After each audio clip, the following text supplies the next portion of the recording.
정성 오늘은 지혜정 어르생이지요. 절상계왕 성불고 중생 하지옥지는 listening to the sound of the bell, our defilements are eliminated, wisdom grows, awakening mind arises, hells are left behind, the three realms are transcended. I vow to become a Buddha, to save all beings. Om Garajija Sabaha. Om Garajija Sabaha. Om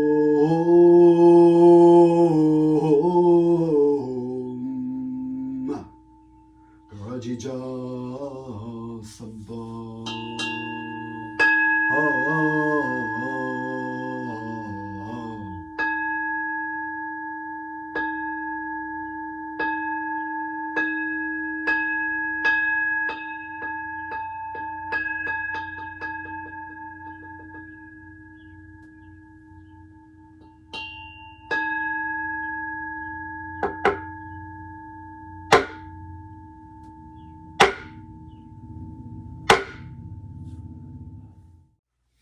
I was reflecting on the workshop that we had on the weekend, and that the impression I've gotten so far from most people who've come to this workshops or have come in, or people I've talked to about it.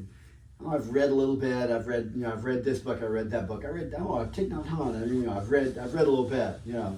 But maybe not a lot of deep knowledge, and ultimately, Buddhism isn't about stuff you can read in a book. It's about the experience, that goes with the practice. But there's some background that's helpful. If you know some of the background, if you know some things, the things often feed into the practice, and the practice comes out of that. So I thought it might be helpful to talk about something really basic. And in Buddhism, there's really nothing more basic than the life of the Buddha. So I want to talk just a little bit about the life of the Buddha, and in particular, one really important idea in Buddhism, which is Madhyama Pratipada, which means the middle way, the middle path. That's something you've probably heard, right? The Sanskrit you might not know, but you probably know the phrase, the middle way, the middle path. Which comes right out of the Buddha's life and is really well illustrated by the Buddha's life. So probably the first thing to think about, if we're going to think about the Buddha's life, what do we actually know about the Buddha's life? It was like 2,600 years ago. What the heck do we actually know? Part of what makes it complicated is that we've got, in the tradition of Buddhism, there are multiple accounts of the life of the Buddha. None of them were written down real close to when he died. In many cases, it was decades or centuries before they were written down. The details are different in different places. The broad strokes are similar, but the details are often different. So in that sense, it's actually amazingly like Jesus, in the sense that we've got different gospels about Jesus, the ones that are in the Bible, and then the ones that didn't make it into the Bible, and none of them were written down with, it was at least 50, 60, 100, 200 years or something before they got written down, and they differ in the details, and it's actually amazingly similar, even down to the point of, miraculous things around the birth. If you look at the traditional account of the birth of the Buddha, there are definitely some miraculous things about visions and flowers falling and lights and all sorts of things, and just the fact that according to the traditional accounts, this newborn child got up and started walking like immediately upon birth and speaking, so clearly there's all kinds of, fanciful things here, mythological things that have been trying to illustrate this was an important person, so therefore there must be important things about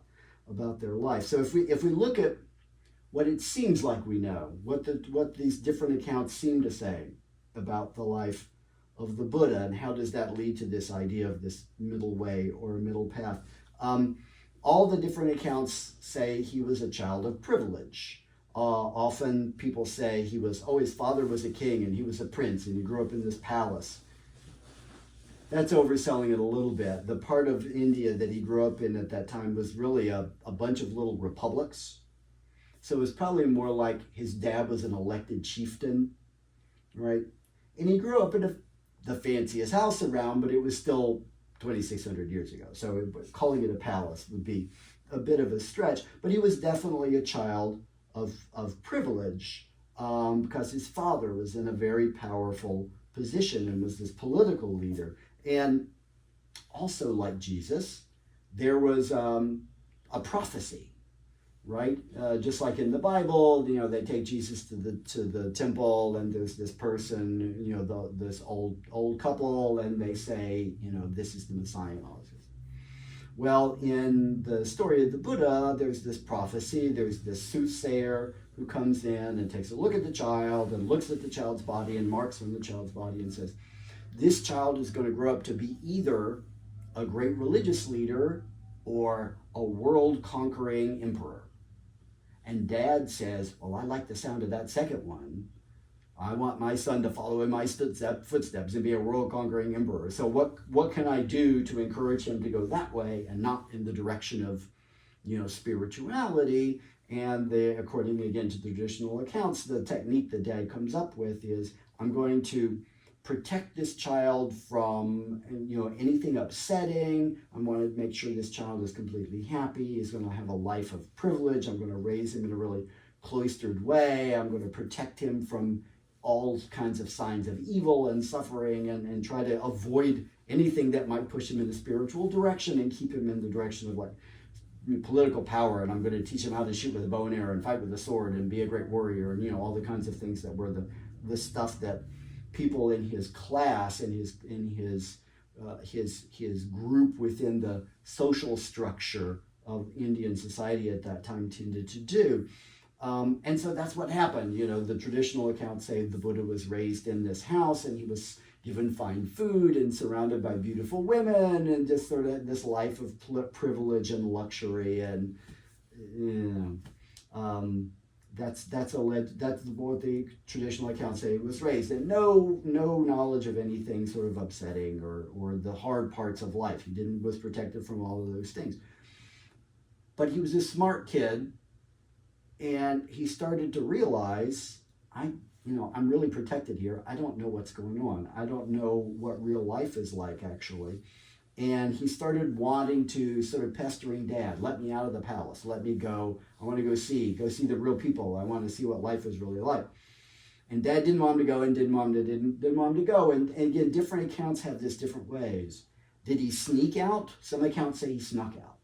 And some accounts say, finally, Dad relented and let him go. And there are accounts that say, well, Dad let him go, but he sent him with a chaperone. He sent him with a Chanda the charioteer, went to, go Chanda, take him along and kind of protect him from things. And some of the accounts even say that Dad kind of, had the people who worked for him sort of hide all the poor people and he just sort of clean things up, so it looked a little better before he got out. But in the course of finally, however he got out, seeing the real world, the traditional accounts say he saw 4 things, what's called the 4 signs. Some accounts make it look like he kind of saw all of these in the same day.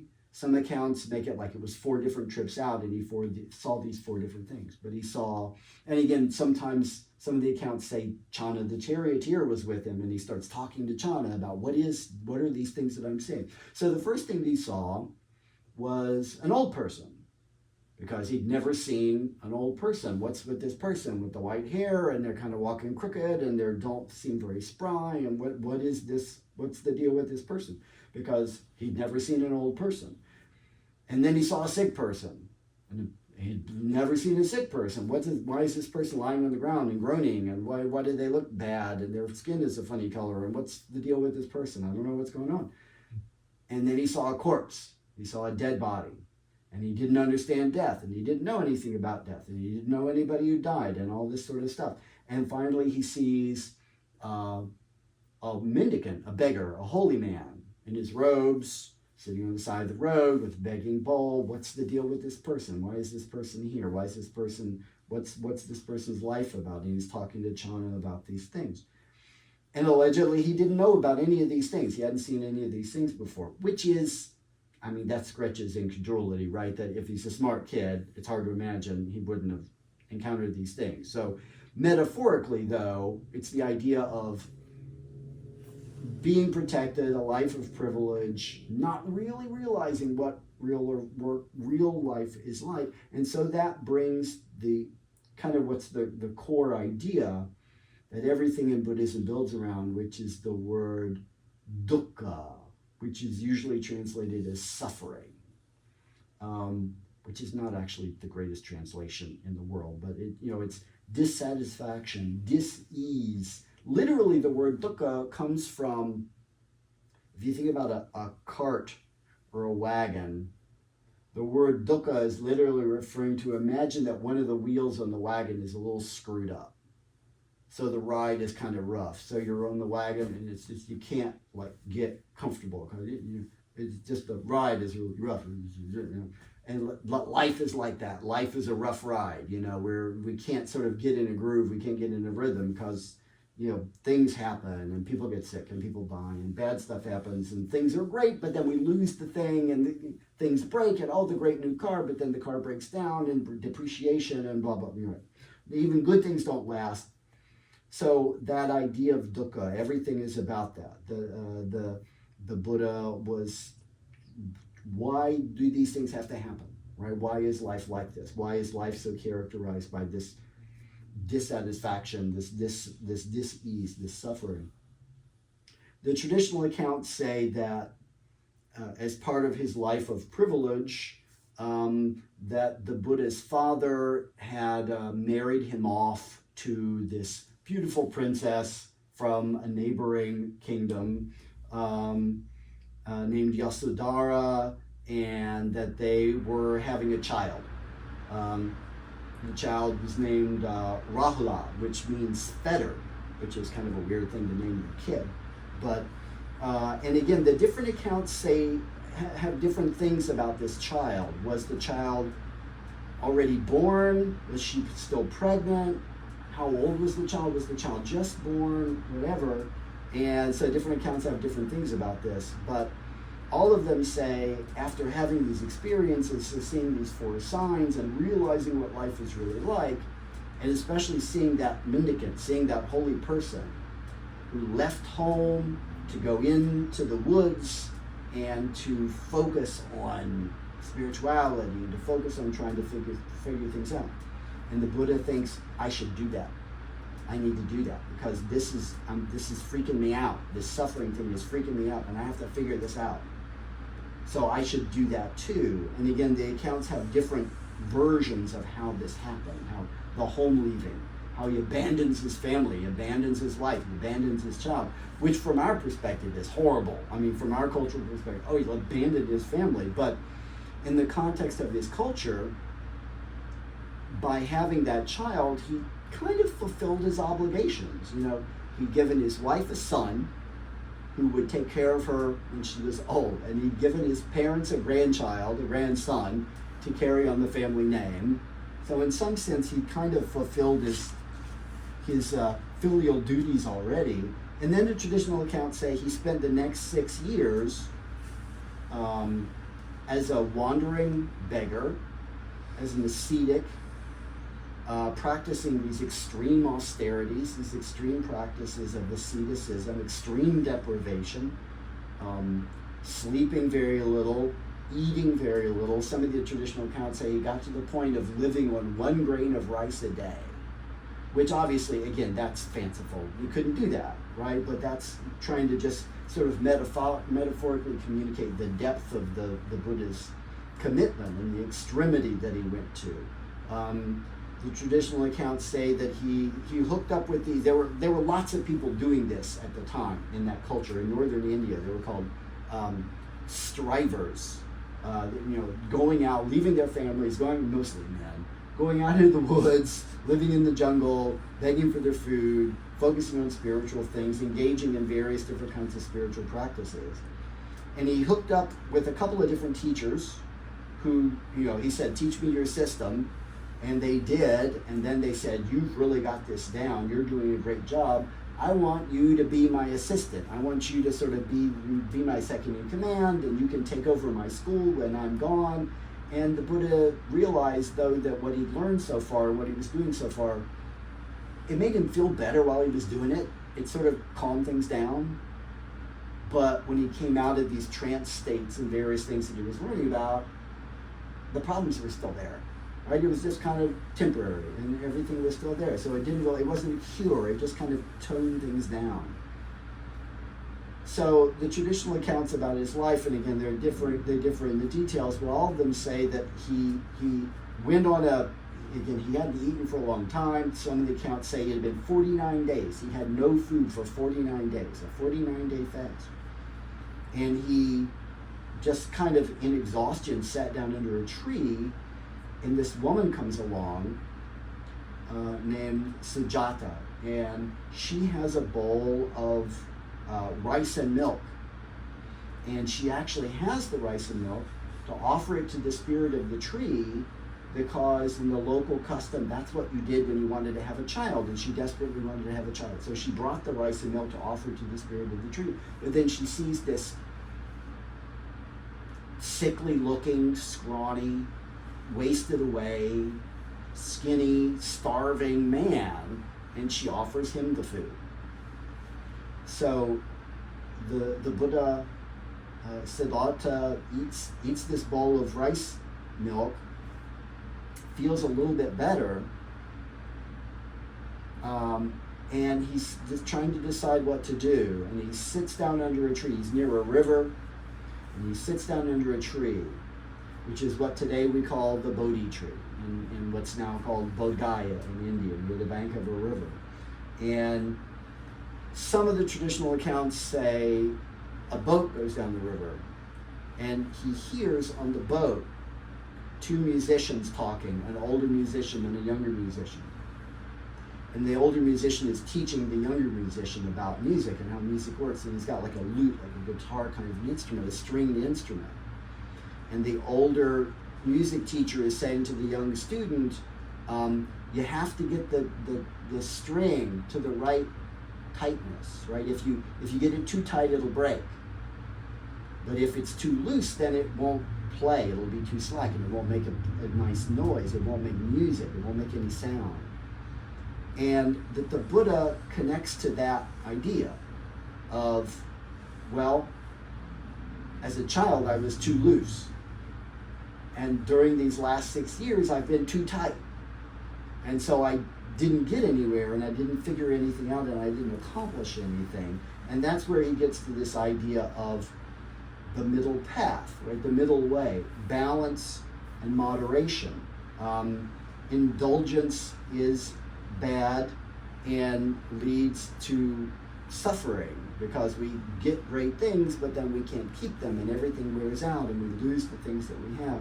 And obviously extreme deprivation is bad, especially in terms of there's enough suffering that comes in life on its own without adding suffering to it by engaging in these extreme practices of self-starvation and all kinds of sort of bodily mortification things. That's just unnecessary suffering.